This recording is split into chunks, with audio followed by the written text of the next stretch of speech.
আরিয়ান আরিয়ান পুত্রকুমার নারায়ণ সিং কোন্তে, দিল্লি থেকে এসেছি। আমি ভালো ইংরেজি বলতে পারি না, এজন্য আমি দুঃখিত। স্যার, আমি জিজ্ঞেস করতে চাই যে ভগবানের বানানো নিয়মে কি পরিবর্তন হতে থাকে? আমি এজন্য জিজ্ঞেস করছি যে ইসলাম ধর্মে বলা হয় যে মানুষের কখনো পুনর্জন্ম হয় না, আর শ্রীমদ্ ভগবত গীতাতে শ্রীকৃষ্ণ অর্জুনকে বলেছিলেন, হে পৃথিবীর মানুষ, যার মানে সবাই কয়েকবার জন্ম নেয়। হয়তো তোমার জানা নেই যে আমার কয়েকবার জন্ম হয়ে গেছে। আমি প্রথমে গীতাতে যে জ্ঞান দিয়েছিলাম তা প্রথমে মানুষকে দিয়েছিলাম, যাকে আপনারা সবাই নূহ আলাইহিস সালাম হিসেবে চিনে থাকেন। আবার পরের বার বলছে যে আমি সূর্যদেবকে এই জ্ঞান দিয়েছিলাম, এখন আমি আপনাকে এটা দিচ্ছি। তাহলে স্যার, আপনি কি বলতে পারেন যে মানুষের কি পুনর্জন্ম হয় নাকি হয় না? সময়ের সাথে সাথে কি ভগবানের দেওয়া নিয়মের কোনো পরিবর্তন হয় কিনা আমি জানতে চাই।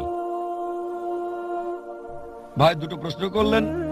প্রথম প্রশ্ন হচ্ছে সর্বশক্তিমান ঈশ্বরের আইন এবং শিক্ষার মধ্যে কোনো পরিবর্তন করা যায় কিনা, পরিবর্তন হতে পারে কিনা। আর দ্বিতীয় প্রশ্ন, একজন মানুষ দ্বিতীয়বার জন্মাবে কিনা, পুনর্জন্ম হবে কিনা। আর একটা উদ্ধৃতি দিলেন গীতা থেকে, এটা দিয়ে পরে বলবো। এবার আসুন আপনার প্রথম প্রশ্নে, ঈশ্বরের বিধান পরিবর্তন হয় কিনা। যদি ঈশ্বরের বিধানটা সময় সংশ্লিষ্ট হয়ে থাকে, যদি সেটা নির্দিষ্ট একটা গোত্রের মানুষের জন্য হয়, নির্দিষ্ট সময়ের জন্য হয়, তবে এটা পরিবর্তন হয়। যেমন ধরেন, আমি আলোচনায় বলেছি তাওরাত, জাবুর, ইনজিল সবগুলো সর্বশক্তিমান ঈশ্বর প্রেরিত, তবে সেগুলো ছিল একটা নির্দিষ্ট গোত্রের লোকদের জন্য, একটা নির্দিষ্ট সময়ের জন্য। কিন্তু ঈশ্বরের সর্বশেষ এবং চূড়ান্ত নাজিল হওয়ার পর কোনো কিছু যুক্ত করা যাবে না, কোনো কিছুই বাদ দেওয়া যাবে না।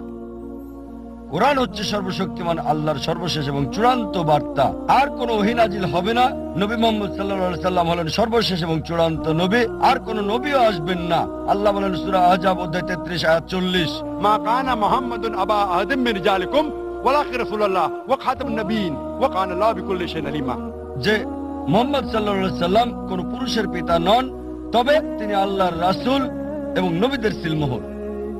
আর আল্লাহ সর্বজ্ঞ সর্বজ্ঞানী। নবী মুহাম্মদের পর যদি কেউ বলে সে আল্লাহর নবী, তার কাছে ওহী আসে, তার মানসিক চিকিৎসা দরকার। নবী মুহাম্মদ সর্বশেষ এবং চূড়ান্ত নবী। কোরআনের পর আর কোনো ওহী আসবে না, এ কথা কোরআনে স্পষ্ট বলছে সূরা মাইদা অধ্যায় 5 আয়াত 3।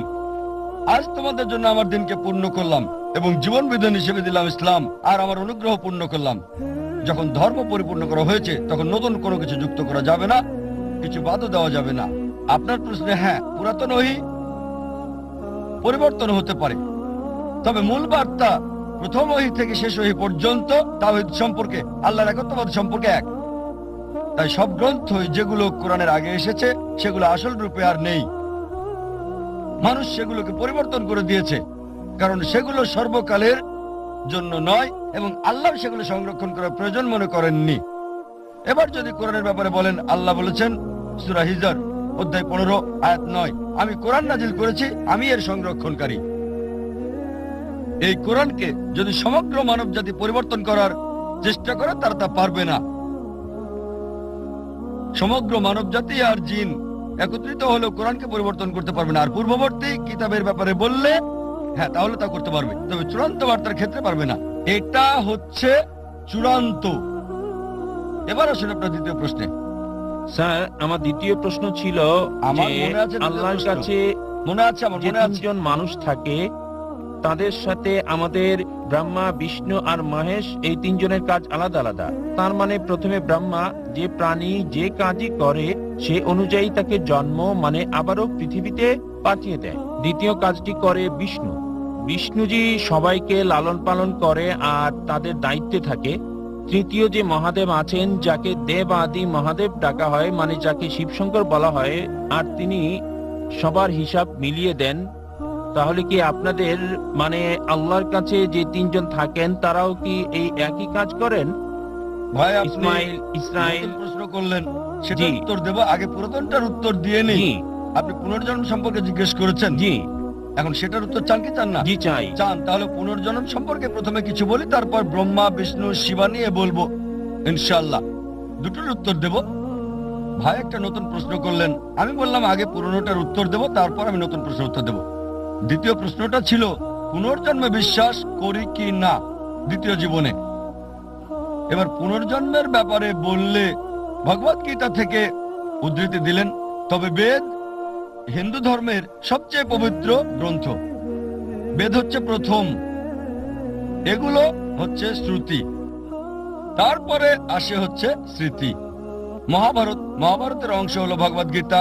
যদিও ভগবত গীতা বেশি পড়া হয় বেদের চেয়ে, তবে নির্ভরযোগ্যতার ক্ষেত্রে বেদ হচ্ছে উপরে। বেদ পুনর্জন্ম সম্পর্কে বলছে, পুনর্জন্ম মানে পরবর্তী জীবন। আর যদি কোরআন পড়েন, কোরআন এই কথা বলছে। কোরআন বলছে আপনি পৃথিবীতে আসবেন, তারপর মারা যাবেন, আবার পুনরুত্থিত হবেন। পূর্ণ মানে পরবর্তী, জন্ম মানে জীবন, পুনর্জন্ম। কোথাও বেদ বলছে না জীবন মৃত্যু, জীবন মৃত্যু, জীবন মৃত্যু, কোথাও বলছে না এই কথা, কোথাও বলেনি। ভগবত গীতাও এ ব্যাপারে কিছু বলেনি। আপনি যে উদ্ধৃতিটা দিয়েছেন ভগবত গীতা অধ্যায় 4 অনুচ্ছেদ 22, আমি রেফারেন্সটা দিচ্ছি। এটা ভগবত গীতায় উল্লেখ আছে। হিন্দুদের মতে এটা সর্বশক্ত ঈশ্বরের বাণী। তাতে বলা হয়েছে যেহেতু মানুষ কাপড় পরিবর্তন করে, পুরাতন কাপড় ফেলে দেয়, নতুন কাপড় পরিধান করে, একইভাবে আত্মা নতুন দেহের ভেতরে যায়, পুরাতন দেহকে ফেলে দিয়ে নতুন দেহে যায়। আমার কোনো সমস্যা নেই, পৃথিবীতে এই দেহ আছে, যখন মারা যাবেন আপনাকে উঠানো হবে নতুন দেহে, সমস্যা নেই। এটা কোরআনের সাথে মিলছে, বেদের সাথে মিলছে। তবে এই দর্শন যেটা বললেন পুনর্জন্মের ব্যাপারে, সংস্কৃত ভাষায় বলা হয়েছে সংস্কারা।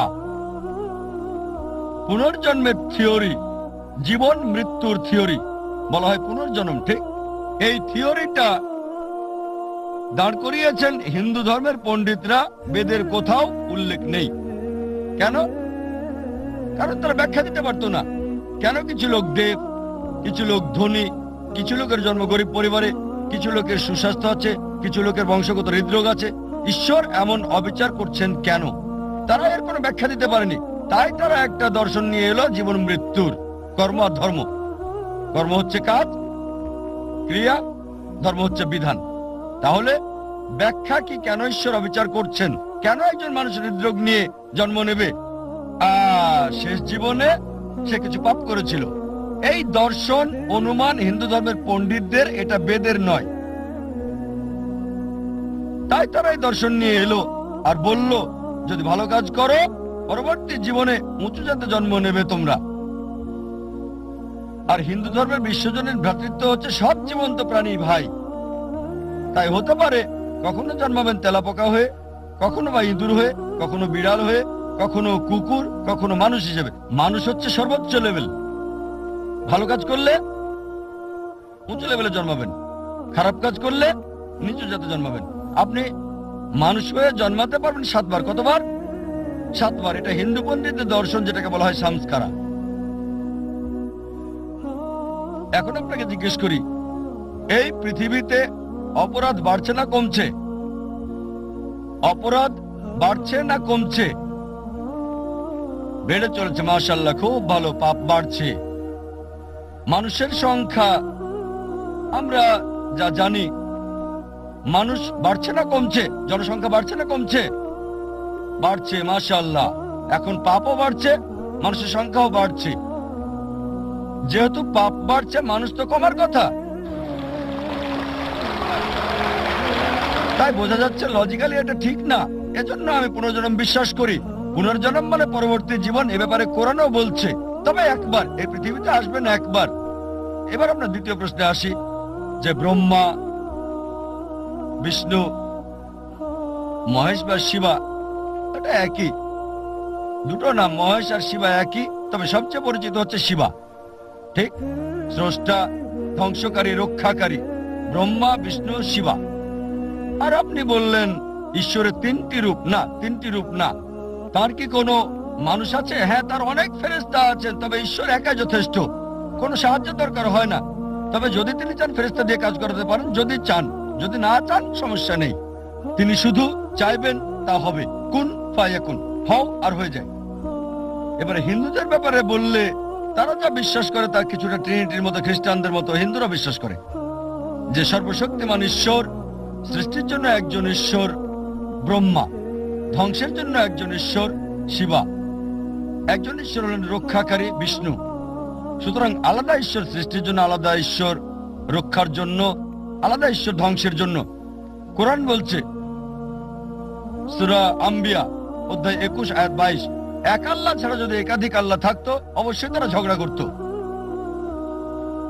আর কোরআন বলছে সূরা মুমিনুন অধ্যায় 23 আয়াত 91 যে যদি একাধিক ঈশ্বর থাকতো একজন আরেকজনের সাথে যুদ্ধ করত। এজন্য আমরা হিন্দু মিথ থেকে দেখি একজন ঈশ্বর যুদ্ধ করছে আরেকজনের সাথে, একজন ঈশ্বর আরেকজনকে পরাজিত করছে, তৃতীয় জন দ্বিতীয় জনকে সাহায্য করছে। ঈশ্বর কিভাবে যুদ্ধ করে?